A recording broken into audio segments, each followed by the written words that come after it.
soir, je vais interpeller quelqu'un. Vous savez, le Dieu que nous prions, il pourrait dire à quelqu'un qu'il est bizarre. Il est très bizarre. Comment vous expliquez le début du test qu'elle a lu? Acte chapitre 16. On vous présente des missionnaires qui sont allés dans une ville pour aller annoncer l'évangile de Jésus-Christ. Mais si vous avez remarqué, toutefois, ce n'est pas partout il fallait aller pour aller enseigner. Chaque fois qu'ils veulent aller quelque part où ils estiment que les gens ont besoin de Jésus, quand ils veulent aller là-bas, la Bible déclare que le Saint-Esprit ne leur permet pas. Et puis après, il y a un autre passage qui dit l'Esprit de Jésus ne leur permet pas. Quelle est la différence? De Jésus.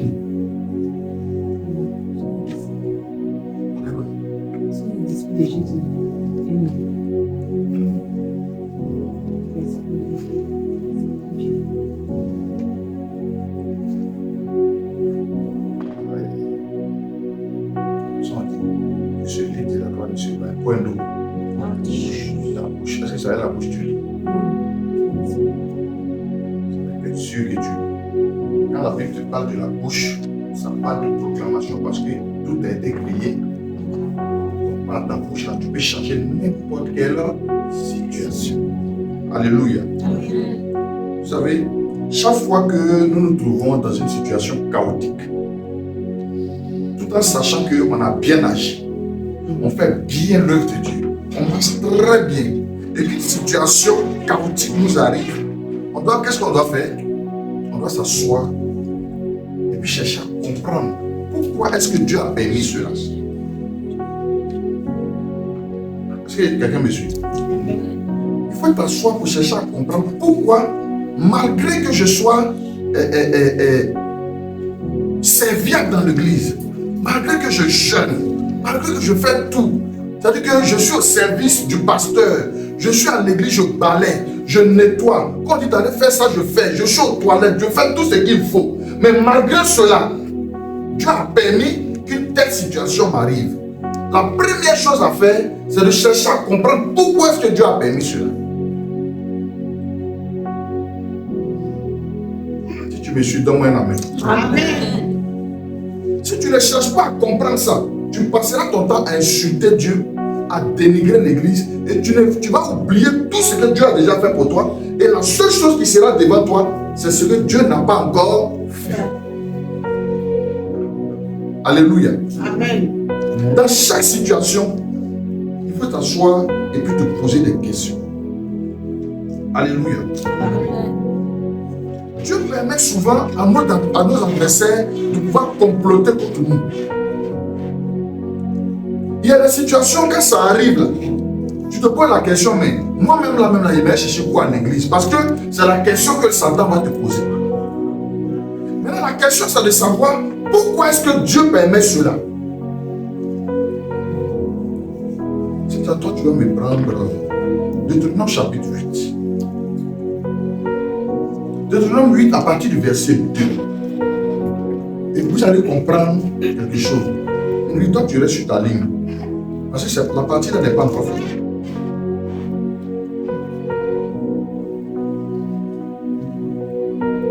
Deutéronome 8, À partir du verset 2. Souviens-toi. Vous fort.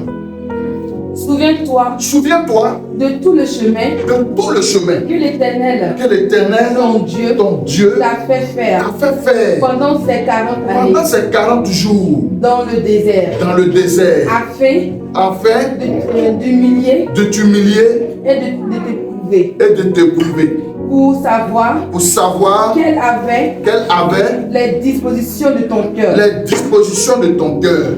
Et si tu garderais ou non ces commandements. Est-ce que quelqu'un a compris quelque chose? Amen. Quand ça arrive là, Dieu permet ça souvent pour voir si en situation difficile, tu es capable de marcher dans sa parole.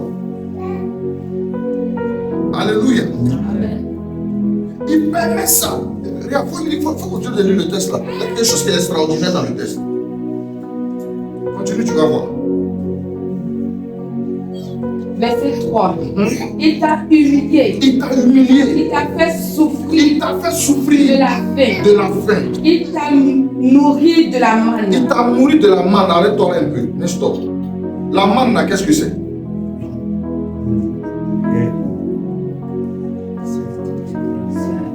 Dieu qui venait du ciel. La manne, c'est ce que tu trouves insignifiant actuellement entre tes mains. Ça veut dire que toi, tu cherches l'argent pour faire projet. Or, ce que tu as là, ça ne peut même pas faire payer même banane pour les vendre. Donc, du coup, quand tu reçois cette petite somme-là, la première question que tu te poses, c'est quoi? C'est quoi ça? Ça, c'est quoi ça? Donc, en hébreu, on dit mané. C'est pour ça que Dieu a appelé ça la manne. Donc, chaque fois que tu traverses une situation, il y a ce que Dieu va amener comme la manne. Parce que cette manne-là, quand tu la vois, tu dis mané. C'est quoi ça? Parce que quand tu regardes ce qui est dans ta main, là, c'est juste pour faire quoi? Payer maison, payer courant, et puis et ta vie ne tourne qu'autour de ça. Maintenant, toi, tu n'as pas encore compris le message de Dieu. Tu as forcé dans Mané, tu vas vouloir garder. Chaque fois qu'Israël a voulu garder Mané, le matin, c'est devenu quoi? C'est devenu l'eau et ça. Oui. Et c'est ce que tout le monde fait. Souvent, quand tu es dans une situation où tu as l'argent, tu vas prendre, Dieu te dit non, je t'envoie ça pour le moment là. Je t'amène à réfléchir. Ce n'est pas le moment de faire des projets. On dit, les leaders disent, crie pas, fais un projet. On dit non, ça faut payer riz, tu vas payer un peu de smida, tu vas payer un peu de poulet fumé, tu vas manger du riz. Je dois garder ça parce que j'ai des marchandises que je dois prendre, je dois garder ça parce que j'ai mon pain que je dois vendre. Et puis quand tu prends, quand ça tape autour, tout le monde prend crédit. Maintenant tu reviens, tu es assis comme ça. Maintenant, le pain que Dieu t'avait envoyé pour manger là, il faut apprendre à discerner quand Dieu parle. Amen. Maintenant, regarde quelque chose. Si tu as compris le sens des manères, continue le test. Il y a quelque chose qui va vous choquer. Quand vous allez comprendre le sens des manères, vous allez comprendre. Continue. Que tu ne connaissais pas et que tu n'avais pas connu des pères. Afin de t'apprendre que l'homme ne vit pas de pain seulement, mais que l'homme vit de tout ce qui sort de la bouche de l'Éternel. Ton vêtement ne s'est point usé sur toi. Voici la partie plus. Ton vêtement n'a pas fait quoi? Ne s'est point usé sur toi. Pendant dans le désert, là, Israël n'avait pas de couturier là-bas. Il n'y avait pas de cordonnier là-bas. Mais les habits, au fur et à mesure qu'ils grandissaient, les habits grandissaient. Amen. Tu dis qu'il y a dans la souffrance, mais tu n'as pas habit pour porter. Mais Dieu permet qu'habit que tu as là, ça ne t'éteint pas. Amen. Maintenant, continue de tester, tu vas voir quelque chose encore. Il et dit quoi? ton pied ne s'est point enflé. Ton pied ne s'est point enflé, tu grandis. Chaussure là doit te serrer. Mais la chaussure ne te serre pas. Au fur et à mesure que tu grandis, la chaussure qui est dans tes pieds, là, ça grandit avec toi. Quand tu grandis, tu grossis. Habit qui est sur toi, là, ça grossit avec toi. Voici les merveilles du Seigneur. Amen. Apprenez à discerner ce que Dieu est en train de faire. C'est pas partout on bavarde. Amen. C'est pas partout on bavarde. Si tu n'as pas compris ça, oh Dieu, il n'aime pas quoi? Les murmures. Quand on entend par murmure, le mot mur. Donc quand tu dis mur, ça fait une barrière. Mur. Donc mur, ça fait deux barrières. Maintenant le matin quand tu te réveilles, mur, ça fait trois barrières. Donc au moment où tu vas te ressaisir, il va falloir casser tous ces murs avant de passer. Tu passes ton temps à te plaindre. Il faut chercher à comprendre ce que Dieu fait. Maintenant, vous-même regardez, des grands serviteurs de Dieu comme ça, qui s'en vont dans une ville en mission pour aller prêcher l'évangile. La Bible dit que le Saint-Esprit les envoie pour aller prêcher. Ils arrivent dans la ville, ils sont en train de prêcher. Regardez, il y a une femme qui se met derrière eux. Je vais interpeller quelqu'un ici à l'église. La femme est derrière eux et puis elle dit, la femme là, la Bible dit qu'elle avait un esprit de... Mais est-ce que ceux qui sont dans la ville savaient qu'elle avait un esprit de bidon? Non. Mais prophétiser. Et ce qu'elle disait, c'était la vérité. Si c'est toi, tu as quitté l'église. Beaucoup sont allés se mettre dans des petites maisons parce qu'il y a une femme qui est en train de donner prophétie. On peut faire ça. La femme là, elle avait un esprit de python.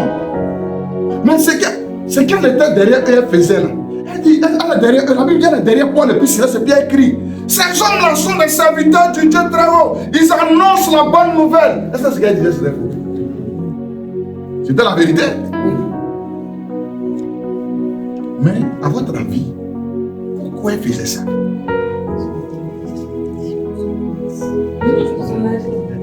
Elle là, avant que Paul et Silas n'arrivent, c'est elle qui était à la base dans la vie. C'est elle qui donnait une révélation, puis révélation c'était propre. Quelqu'un te croit dans la rue, il te dit, je sens que tu veux voyager, qu'à faire des papiers en train de se mélanger. Comment c'est pas ça? Mais le Seigneur est en train de me dire, il va dire le Seigneur, il a dit que je ressens comme ça que Dieu me dit qu'avant la fin de l'année, tu vas la trouver. Il t'a dit, il ne faut pas regarder celui qui a bouffé ton argent. Ne regarde pas ça. Mais regarde le Seigneur, parce qu'il sait pourquoi il t'a mis sur la voie de la personne.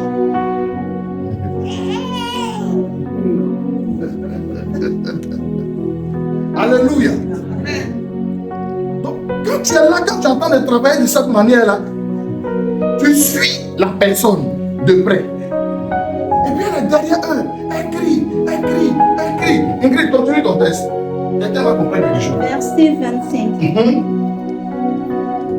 Verset 24. Le geôlier ayant reçu cet ordre, les jeta dans la prison intérieure et leur mit les ceps aux pieds. Verset 25. Vers le milieu de la nuit. Vers le milieu de la nuit, arrête-toi. Amen.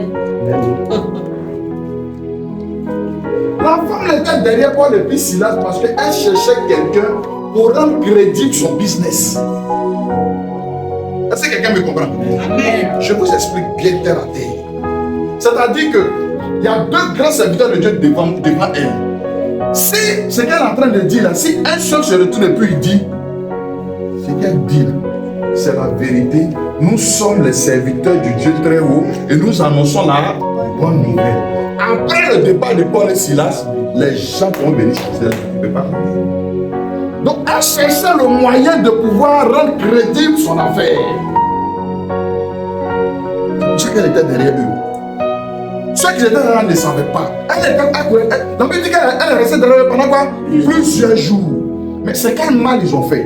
Paul s'est retourné. Paul dit qu'il était agacé, il en avait mal. Parce que lui ne pouvait pas s'occuper d'elle. Mais quand il était fatigué, il s'est tourné puis il lui a dit, esprit de python, sors d'elle. La Bible dit à l'instant même l'esprit est sorti. Amen. Et quand l'esprit est sorti, ceux pour qui la femme là travaillait là, ils sont allés dire au juge de la ville que ces gens sont venus troubler notre ville. La Bible dit qu'ils ont attrapé Paul et Silas et puis on les a mis en prison. Dis avec moi prison. Vous savez, il y a des choses que Dieu fait, vous ne pouvez pas imaginer. Dans la prison là-bas, Dieu avait besoin de faire sortir quelqu'un d'une autre prison spirituelle. Donc Paul et Silas devaient aller là-bas. Si l'esprit leur avait dit, allez vous jeter en prison pour pouvoir libérer quelqu'un qui est emprisonné spirituellement, ils n'allaient pas bâtir. Amen. Il y a la situation que Dieu fait. Il y a la situation que Dieu permet pour pouvoir libérer quelqu'un par le canal de ce que vous êtes. Amen. Mais vous voyez le malin dans tout. Vous voyez malédiction partout. Aïe. Quand tu as un petit problème, c'est que Dieu t'a abandonné. Mais ce qu'il a fait pour toi, tu as oublié. Hier, il était avec toi. Quand tu criais, il a répondu. On dit que le malheur atteint souvent le juste, mais quoi? Il a donné tous les jours. Mais toi, tu ne dois pas avoir de problème. Pourquoi? Tu es Superman. Ou bien tu es Batman. Moi, je ne sais pas. Batman, même dans le film, on dit les super-héros. Quelqu'un dit sur vous, qui t'avait pris ton boum. Et puis il se lève, il dit ah, puis il se redresse. Toi, tu n'as pas le droit de tomber. Pourquoi? Parce que tu as Jésus.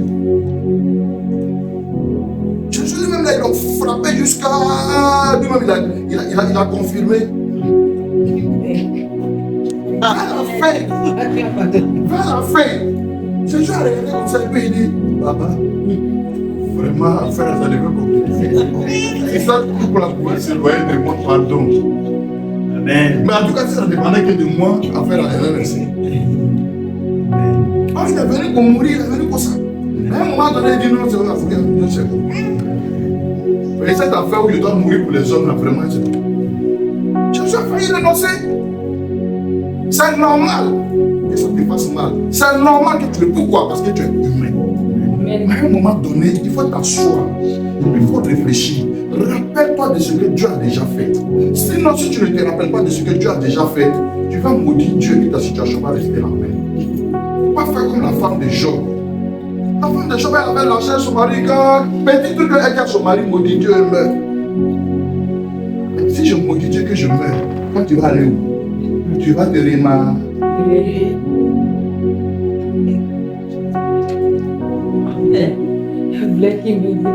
Restez respecté.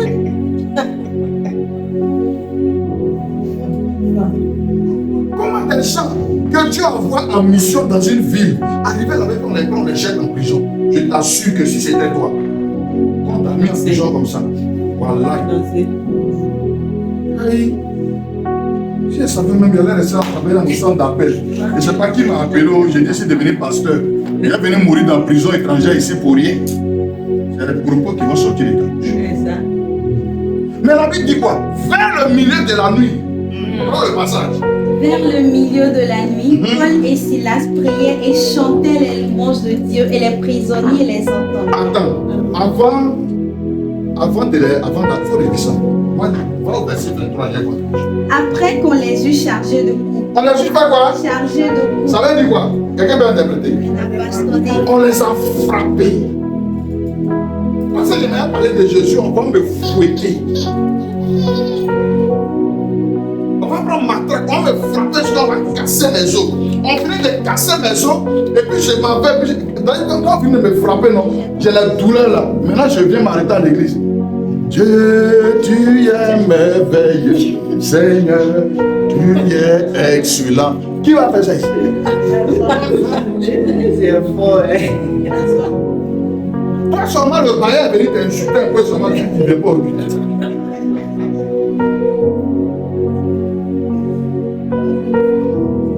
Au moment où tu descends, tu ouvres ton robinet comme ça, il n'y a pas d'eau. Quand tu vas, tu descends, sinon ils ont enlevé le compteur. Alors, quand tu vas venir à l'église, on te décharge. Je ne suis pas trop, c'est pas trop la grande forme, je ne suis pas bien dans ma tête. J'avais besoin juste de me laisser ici, je vais me calmer. J'en ai coupé.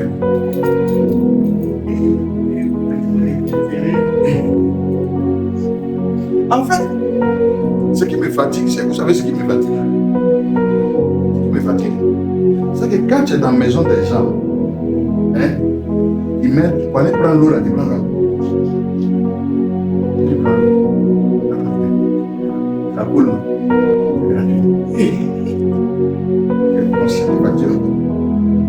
depuis que tu es dans la maison, ça fait au moins 3 mois. Tu sais la fleur de Dieu. C'est-à-dire que tu sais que ça vient entre 100 et 120. On est d'accord, non? Oui. Bon, il faut mettre des gens à côté, il y a quoi? Il y a quel souci? Le mois là, c'est 30 jours. Tu dois avoir ce qu'on appelle une couture. Tous ceux qui viennent vers moi, je leur recommande le livre de Daniel. Lisez le livre de Daniel. Regardez l'attitude de Daniel. Pourquoi Dieu répondait à Daniel? Parce que Daniel était assis sur un autel. Son autel là, c'était 3 heures. Il priait 3 fois par jour. Vous savez, le secret de l'argent. De toute façon, l'argent est important dans le monde physique. C'est comme ça que la foi est aussi importante dans le monde spirituel. C'est-à-dire que vous avez la capacité de réussir, d'avoir tout ce que vous voulez. Moi, j'ai recherché. J'ai cherché Dieu. J'ai dit à Dieu que je ne peux pas mourir pauvre. C'est impossible. Donc, je fais des recherches. Je cherche. Parce que je ne veux pas me compromettre. Comme Silas était conscient de leur mission. Il faut continuer le test. Vers le milieu nuit, Vers le milieu de la nuit, Paul et Silas priaient et chantaient les louanges de Dieu. ils priaient et ils chantaient les louanges de Dieu. Et les prisonniers les entendaient. Les prisonniers les entendaient. Ensuite, Verset 26. Tout à coup, il se fit un grand tremblement de terre, en sorte que les fondements de la prison furent ébranlés. Au même instant, toutes les portes s'ouvrirent et les liens de tous les prisonniers furent rompus. oh, amen, amen, amen. Amen. Continue. Verset 27. Le geôlier se réveilla et lorsqu'il vit les portes de la prison ouvertes, il tira son épée et alla se tuer en pensant que les prisonniers s'étaient enfuis. Continue. Mais Paul cria d'une voix forte, ne te fais point de mal, Ne te fais point de nous mal. sommes tous On ici. est encore là. Amen. Verset 29. Alors le geôlier, ayant demandé de la lumière, entra précipitamment et se jeta tout tremblant aux pieds de Paul et de Silas. Verset 30. Il les fit sortir et dit, Seigneur, que faut-il que je fasse pour être sauvé? Dis amen fort. Amen. Dites-moi, pourquoi Dieu a envoyé Paul et Silas dans la prison? C'est à cause du geôlier et sa famille. Ce monsieur-là avait bon cœur, donc Dieu voulait le sauver. Ne voyez pas toi malédiction. Alléluia. Verset 30. Verset 31. Paul et Silas répondirent, crois au Seigneur Jésus et tu seras sauvé, toi et ta famille. Verset 32. Et ils lui annoncèrent la parole du Seigneur, ainsi qu'à tous ceux qui étaient dans sa maison.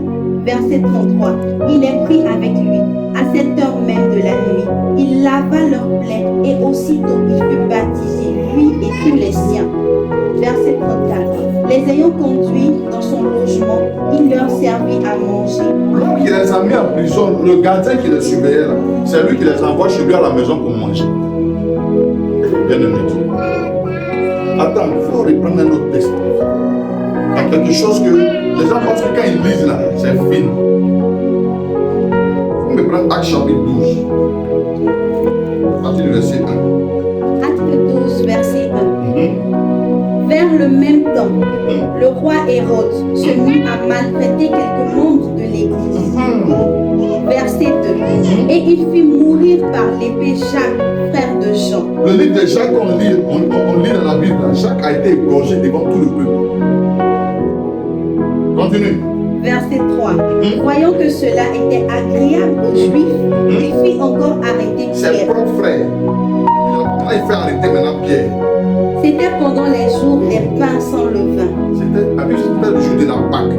Vous savez, les moutons se promènent ensemble. Chacun a son alliance. Jacques, c'était son heure de mourir. Mais ce que vous ne savez pas, le secret que vous ne savez pas, quand on va finir de lire le texte, là, je vais vous faire sortir ça. Continue le texte, ils vont comprendre. Après, verset 4, après l'avoir saisi et jeté en prison, il le mit sous la garde de 4 escouades, de 4 soldats, chacune avec l'intention de le faire comparaître devant le peuple après la Pâque. Verset 5, Pierre était gardé dans la prison et l'église ne cessait d'adresser pour lui des prières à Dieu. L'église faisait quoi? Ne cessait d'adresser des prières pour lui. Dis avec moi intercession. Continue. Verset 6. La nuit qui précéda le jour où Hérode allait le faire comparaître, Pierre lié de 2 chaînes dormait entre 2 soldats et des sentinelles devant la porte gardaient la prison. Verset 7. Et voici, un ange du Seigneur survint et une lumière brilla dans la prison. L'ange réveilla Pierre en le frappant au côté et en disant, lève-toi promptement. Les chaînes tombèrent de ses mains. Amen. Verset 8. Et l'ange lui dit, mets ta ceinture et tes sandales. Et il fit ainsi. L'ange lui dit encore, enveloppe-toi de ton manteau et suis-moi. Verset 9. Pierre sortit et le suivit, ne sachant pas ce qu'il faisait, que par l'ange était réel et s'imaginant avoir une vision. Verset 10. Lorsqu'ils eurent passé la première garde, puis la seconde, ils arrivaient à la porte de fer qui mène à la ville et qui s'ouvrit d'elle-même devant eux. Ils sortirent et s'avancèrent. Oh, my God. Aussitôt l'ange quitta Pierre. Verset 11. Revenu à lui-même, Pierre dit, je vois maintenant d'une manière certaine que le Seigneur a envoyé son ange et qu'il m'a délivré de la main des Romains et de tout ce que le peuple juif attendait.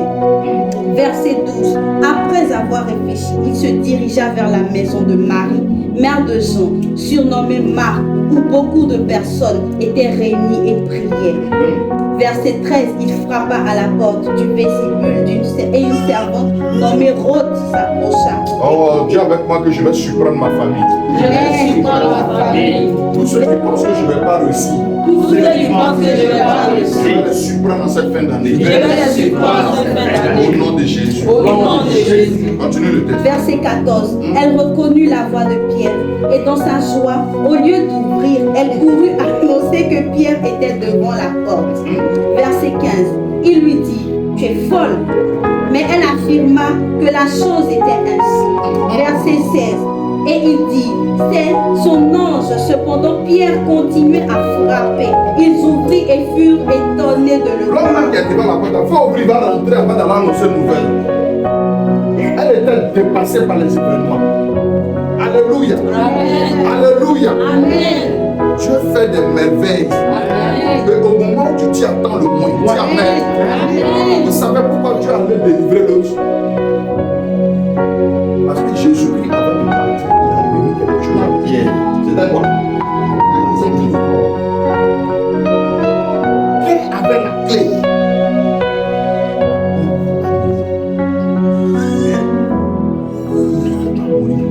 Mais qu'est-ce qui a donné à Pierre la clé? C'est quoi? Sa fidélité et sa gloire. Pierre n'est pas parti à l'école. Il ne sait pas lire, il ne sait pas écrire. Il ne connaît rien, c'est un pécheur. Comment se fait-il que Jésus, avant de partir, il fait en sorte que Simon Pierre devienne le chef de l'église? Pourquoi? Il y a des privilèges que Dieu nous donne.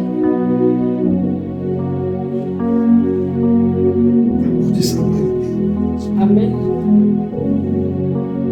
Au moment où Jésus est venu, tous les disciples sont venus auprès de Jésus. Seigneur, certains disent que tu es Jean-Baptiste, d'autres disent que tu es Élie, certains disent que tu es l'un des prophètes. Jésus dit, oui, oui. Ça, c'est ce qu'eux ils disent. Mais vous, dites-vous que je suis. Ça, c'est ce que les gens sont en train de dire sur moi. Les gens sont en train de parler mal de moi. Mais vous-même qui venez à l'église ici, là, que pensez-vous de moi? Eux tous ils sont restés bouche. C'est Pierre qui s'est levé et il a dit, tu es le Christ, le Fils du Dieu vivant, celui qui est venu pour sauver le monde. Jésus va prendre la parole et puis il va dire, ce n'est ni la chair et le sang qui t'ont révélé cela, mais c'est mon Père qui est dans les cieux. C'est pourquoi je te donne la clé du royaume des cieux. Tout ce que tu vas déclarer sur terre sera déclaré dans les cieux. Tout ce que tu lieras sur terre sera lié dans les cieux. Amen. Il dit, tu es Pierre, je suis cette pierre, je bâtirai mon église et les portes des séjours des morts ne prévaudront point contre cette église. Amen. Simon Pierre avait reçu la clé. Donc, à sa qualité de patron, il fallait envoyer un ange pour le faire sortir. Regardez ce qui s'est passé. Le gars dit que lui-même là, il a cru que c'était une vision. Simon Pierre a cru que c'était une vision. C'est quand ils sont arrivés dehors qu'il s'est rendu compte que, donc, quand ils sont en train de marcher à l'ange là, les anges, regardez, je ne sais pas pourquoi vous pleurez. Les anges travaillent pour nous. C'est ce qui a envoyé la guerre au ciel. Qui c'est ça? C'est parce que Dieu leur a dit qu'il travaille pour nous. Et dis-moi, je vais bien vous expliquer. Dieu leur a dit qu'il travaille pour nous qui se sont énervés. Parce qu'ils ont plus de pouvoir que nous. Comment se fait-il qu'eux vont être à notre service? Satan n'a pas supporté ça. Et il a monté sa rébellion. Il a raison, mais il n'a pas raison. Non, du coup, il n'a pas raison. Hein? Bon, c'est l'archange Michel qui s'est battu à Satan et puis s'est garé. Vous croyez que Michel ne savait pas que Satan avait raison? Mais qu'est-ce qui a amené Michel à se battre avec Satan? À cause de sa loyauté. tu dis là, c'est vrai, mais c'est notre. C'est vrai que tu n'es pas content, mais c'est notre. Et il regarde Michael et puis il dit à Michael, il dit Michael, tu sais que j'ai raison. Tu sais très bien que ce que je suis en train de faire là, c'est légal. Michael dit oui, oui, je sais, mais il est le père. Ce qu'il a dit là, si tu ne peux pas faire ça, je vais me dresser contre toi. Ils se sont battus. Apocalypse 7. Et il dit, il eut dans le ciel. Ils se sont battus, Michel l'a battu, ils sont tombés. Ce qui m'énerve, quand je suis en train de lire et méditer la parole, la partie qui m'énerve et qui me choque, c'est pourquoi Dieu n'a pas envoyé sur lui. Parce qu'on dit, il a été précipité sur la terre. Il aurait pu l'envoyer sur Mars. Parce qu'il dit non, malheur aux habitants de la terre, car le diable est descendu vers vous, animé d'une grande colère, sachant qu'il a peu de temps. Bon, sur Mars, il n'y a personne. Oui. Il y a quelle planète encore? Jupiter. Il n'y a personne. Pourquoi il n'a pas envoyé? Le gars même dans ses comptes, son nom, il est fâché. Et puis toi, tu l'envoies. Chacun de nous, il a fait rébellion là. Et puis toi, tu l'envoies où nous on est.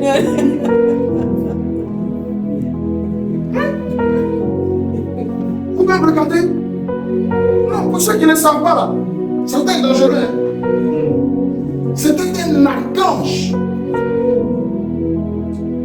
Dans le ciel, il était le numéro 2. Donc, il a des informations. C'est ce que les chrétiens ne savent pas. Qu'est-ce que ça veut dire? C'est attaque. Voici Satan t'attaque dans notre vie. Jésus a enchaîné 40 jours et 40 nuits. La Bible dit que le diable est venu et il a saoulé. Le diable transporta. Toi, il n'a rien saoulé. Après 40 jours et 40 nuits, il est venu le soulever comme ça. Toi, il n'a rien pris. Il n'a pas encore touché. Oh, c'est une attaque. Quand quelqu'un te fait mal, c'est attaque. Ton bras va te faire mal, c'est attaque. Il y a quoi? Il y a quoi? Si ton argent c'est pas net, c'est attaque.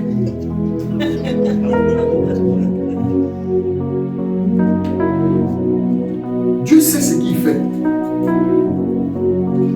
Voilà des gens qui sont allés travailler, on les prend, on les jette en prison. Or, ils ont accepté leur mission. Mais imaginez qu'ils étaient dans la prison là.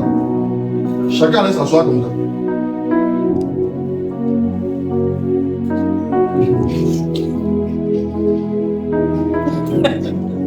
Vous avez appelé papa. J'essaie des fois de trouver des avocats. Et ça, c'est pas normal. Et ça, c'est l'ennemi.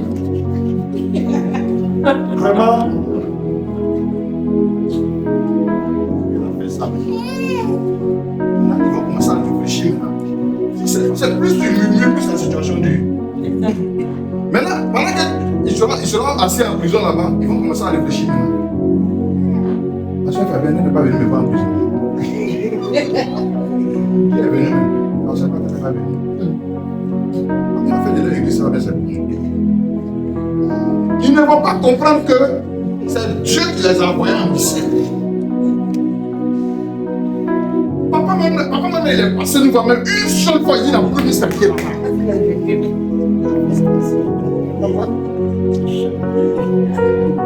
Non, je ne vais pas à l'église. La mission pour laquelle Dieu t'a envoyé là-bas.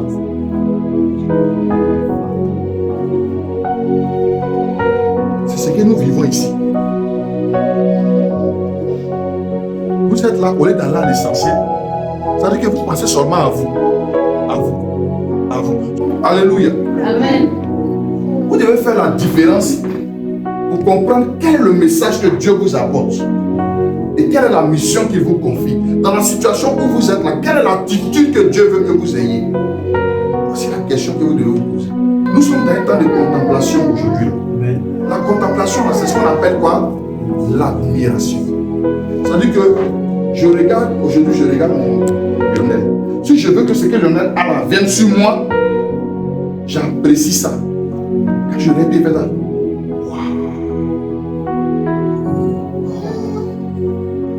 et si tu es réglé, tu as mis l'heure. Ça ne peut jamais venir vers toi. Réveillez-vous. La situation que tu es en train de traverser, là, toi-même, là, tu peux mettre fin à ça. Tu dois prendre conscience qu'il y a la manne et puis il y a les cailles. Alléluia. Maintenant, il y a les heures de prière et je finis avec ça. Psaume 78, le verset 26. Il fit souffler dans les cieux le vent d'Orient. Le vent d'Orient. Et il amena par sa puissance le vent du midi. Le vent du midi. Et les deux vents rapportent quoi? Continue. Verset 27. Il fit pleuvoir sur eux la viande comme de la poussière. Quelqu'un a compris? Amen. Tu vas appeler les 4 vents. Il y a 2 vents qui apportent un certain nombre de choses. Reprends le texte. Psaume 78, verset 26. Il fit souffler dans les cieux le vent d'Orient, et il amena par sa puissance le vent du midi. Verset 27. Il fit pleuvoir sur eux la viande comme de la poussière, et comme le sable des mers les oiseaux ailés. Amen. Après la montre, c'était quoi? Les oiseaux. Alléluia. Alléluia. Maintenant, il y a un truc que je veux faire ressortir. Ça, peut-être, c'est selon que je vais le papier. Mais le Saint-Esprit va vous voir l'esprit. Il dit les oiseaux quoi? Les oiseaux quoi? Nous tous on sait que les oiseaux, les renforcements aiment. Pourquoi il parle des oiseaux aiment?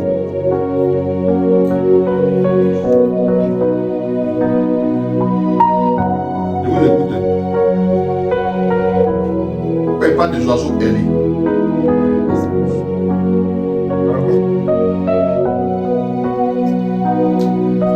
Aux anges, les oiseaux ailés.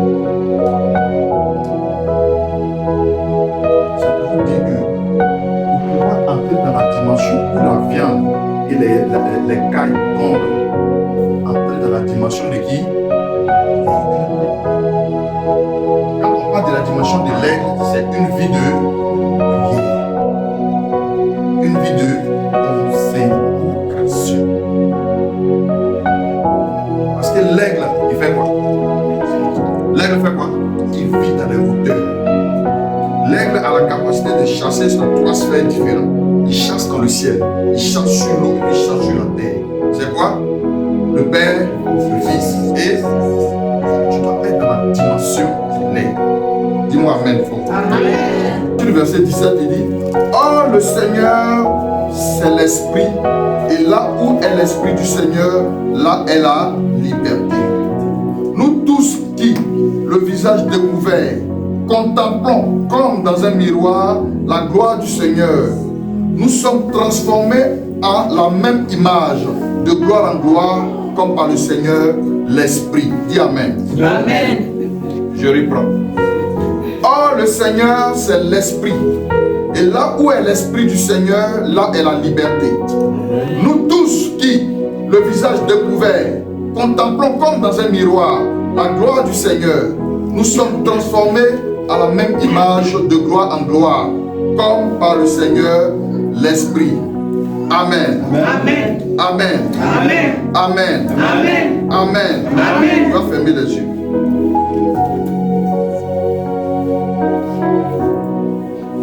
Dis avec moi, comme il est écrit. Comme il est écrit. Comme il est écrit. Comme il est écrit. Lève-toi et brille. Lève-toi et brille. Car ta lumière arrive. Car ta lumière arrive. Ta lumière est venue. Ta lumière est Et venue. la gloire du Seigneur se lève sur toi. Et la gloire du Seigneur se lève sur toi.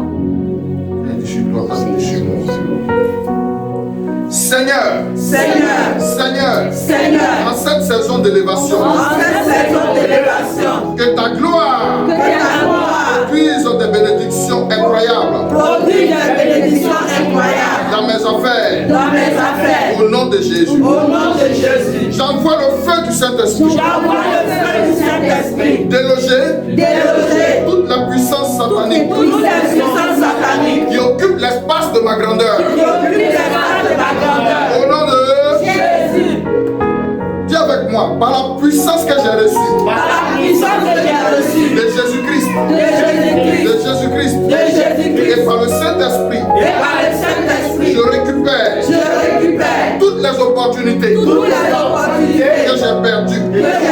Au nom de Jésus, je me tiens dans la promesse je me tiens dans la promesse du Seigneur, du Seigneur, du Très-Haut, du Très-Haut, et je déclare sur ma et vie, je déclare sur ma vie, je suis le premier, je suis la première, je suis le premier, je suis la première, je suis le premier, je suis la première, je suis la tête, je suis la tête, à la tête du monde des à la affaires, tête du monde des affaires, à la tête du monde des à affaires. la tête du monde des affaires. Au nom de Jésus, je détruis maintenant je détruis maintenant la puissance du Saint-Esprit, à la puissance du Saint-Esprit tout trône satanique tout trône satanique qui est établi sur mes qui affaires, est établi sur mes affaires, sur ma vie sur spirituelle, ma vie spirituelle, dans le nom de Jésus, dans le nom de dans le Jésus, nom de Jésus. dans le nom de Jésus. Seigneur, Seigneur, comme tu l'as déclaré, comme tu l'as déclaré, nous tous nous tous qui, le visage découvert, le visage découvert, contemplons comme dans un miroir contemplons comme dans un la miroir gloire du Seigneur, la gloire du Seigneur. nous sommes transformés Nous sommes transformés à la même image, à la même image, à la même image, à la même image, de gloire en gloire, de gloire en gloire, comme par le Seigneur, comme par le Seigneur, l'Esprit. l'Esprit. Au nom de Jésus. au nom de Jésus. au nom de Jésus. au nom de Jésus. au nom de Jésus. au nom de Jésus. au nom de Jésus. au nom de Jésus. Pour les deux. Seigneur, merci pour ta fidélité. Merci pour la vie que tu nous offres aujourd'hui. Nous voici devant toi ce soir. Nous venons pour te contempler, pour apprécier ta sainteté, pour apprécier ta grandeur. Comme ta servante qui a chanté pouvait dire, tu es plus grand que ce que l'on dit. Tu es plus grand que ce que l'on dit. Seigneur, il n'y a personne qui puisse se comparer à toi. Et ce soir, nous te contemplons. Nous contemplons ta sainteté. Nous contemplons ta grandeur. Viens nous amener en haut lieu, afin que nous puissions marcher en nouveauté de vie. Seigneur, afin d'aller en eau profonde avec toi. Nous voulons, comme tu l'as fait à Ézéchiel, afin que chaque mesure que nous parcourons, chaque limite que nous parcourons, nous puissions gravir les échelons et marcher avec toi, Seigneur, patience et persévérance dans le nom puissant de Jésus-Christ. Seigneur, donne-nous la force d'aller jusqu'au bout de ce moment de jeûne. Car après les 21 jours, il y a un sujet de gloire. Comme l'ange s'est révélé à Daniel, ô Dieu de gloire, et qui est venu lui annoncer les choses à venir. Seigneur, nous voulons savoir les choses à venir. Qu'est-ce que Dieu nous réserve? Parce que Seigneur, ton silence nous intrigue. Quand tu te tais, nous mourons. Quand tu te tais, nous périssons. Nous voulons aller plus haut, plus haut, plus haut, plus haut avec toi, par ton esprit. Ouvre notre intelligence et que nous puissions comprendre les choses de l'esprit, afin que, Seigneur, nous puissions faire de toi notre délice pour avoir accès aux promesses que tu nous as réservées. Béni sois-tu ce soir pour ce que tu as fait et ce que tu continues de faire, ce que tu vas faire dans le nom puissant de Jésus-Christ. On va dire Amen cette fois. Amen. Amen. Amen. Amen.